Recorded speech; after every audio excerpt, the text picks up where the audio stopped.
La presse a beaucoup parlé de la convention de la droite. Qu'en pensez-vous? Ah, ça, c'est pour le coup, effectivement, ils ont eu une couverture médiatique assez extraordinaire.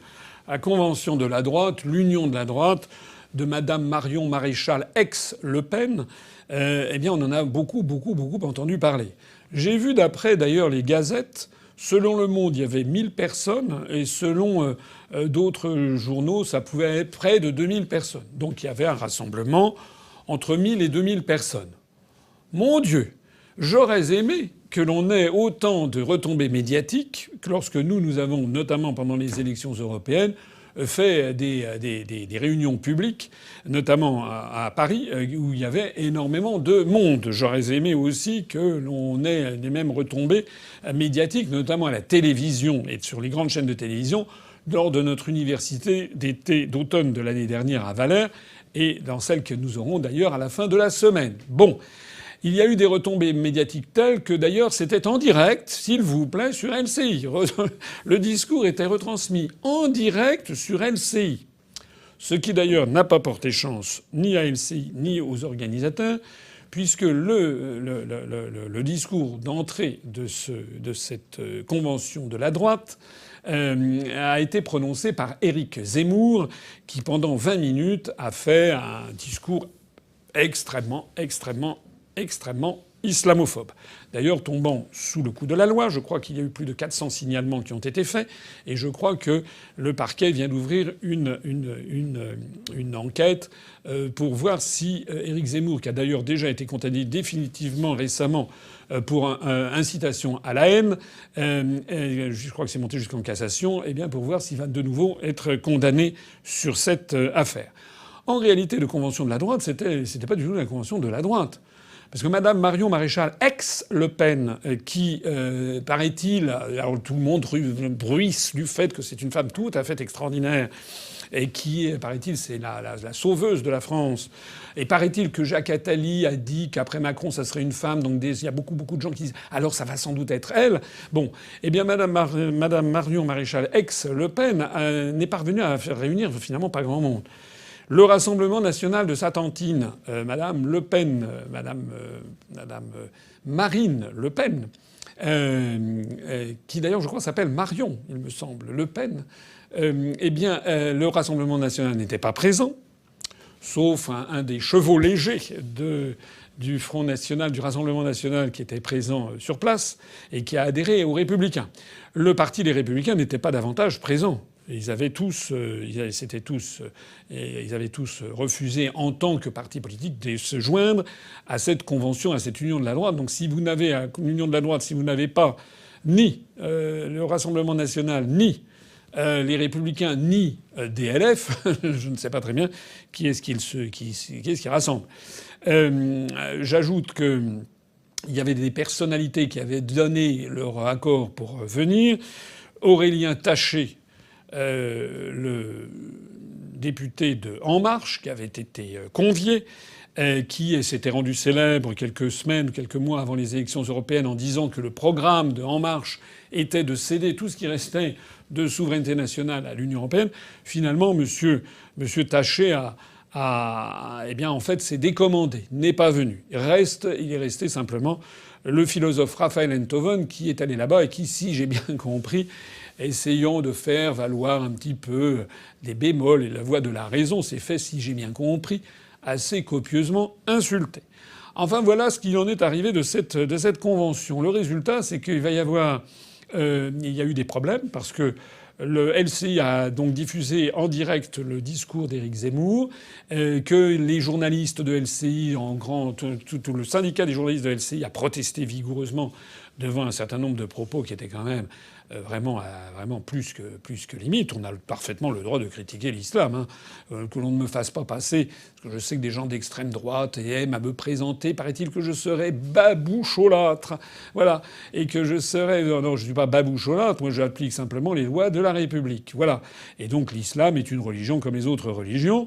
On a parfaitement le droit de les critiquer, mais on n'a pas non plus le droit systématiquement d'insulter les croyants de telle ou telle religion, que ce soit l'islam, que ce soit le judaïsme, que ce soit le catholicisme qui est largement et copieusement critiqué d'ailleurs constamment, que ce soit le protestantisme, le bouddhisme. On n'a pas le droit de critiquer non plus d'ailleurs ceux qui ne croient pas en Dieu, les agnostiques et les athées. Mais il y a quand même des limites. Les limites, ça s'appelle tout simplement la courtoisie, la paix civile. Voilà. Et ça n'est certainement pas en jetant de l'huile sur le feu que de ces questions-là que l'on va apaiser la situation actuelle. Voilà. Alors, ce que moi j'ai noté par ailleurs, outre le flop complet, c'est un échec total de Madame Marion Maréchal ex-Le Pen, puisque elle n'a réussi en fait à réunir personne. Il y a 1500 personnes, c'est quand même pas beaucoup, compte tenu du flonflon médiatique qu'il y avait, compte tenu de l'ambition qu'elle avait affichée.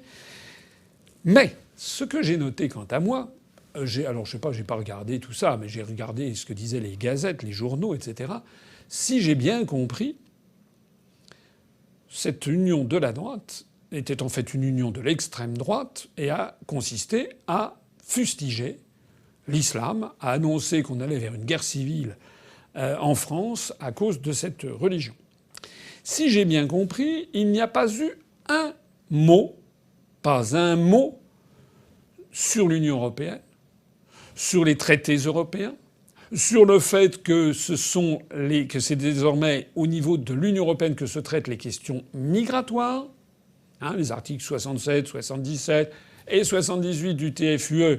Madame Marion Maréchal, ex-Le Pen, ne les a pas cités, pas plus d'ailleurs que les différents intervenants. Il n'y a pas eu un mot non plus sur l'euro.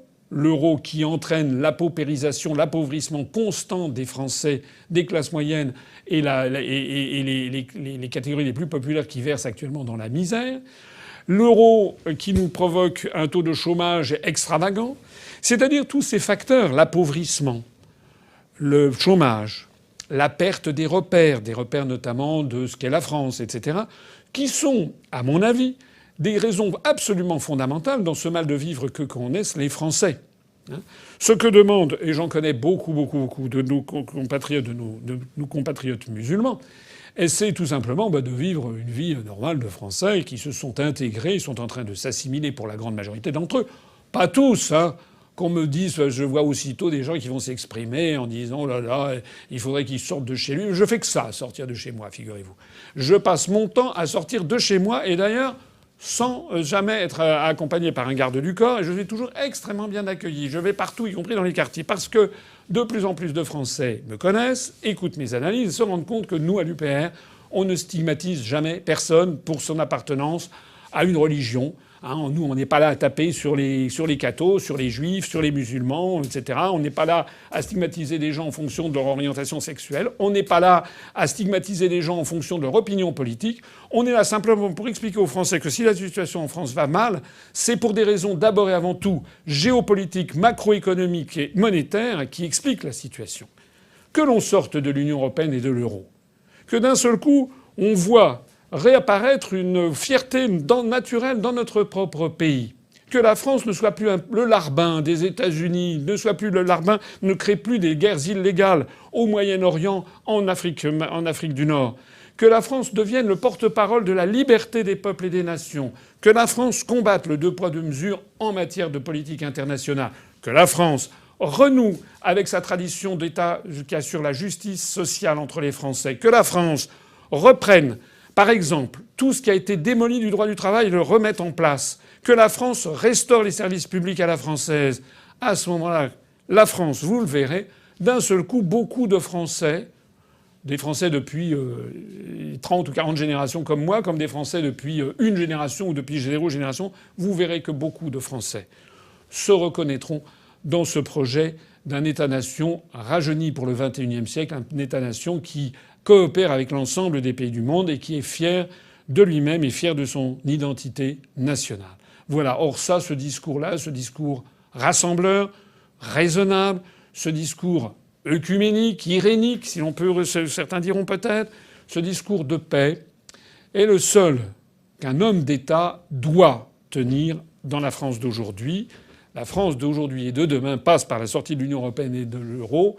Elle ne passe pas par une stigmatisation de telle ou telle partie de la population avec des gens qui passent leur temps à jeter de l'huile sur le feu.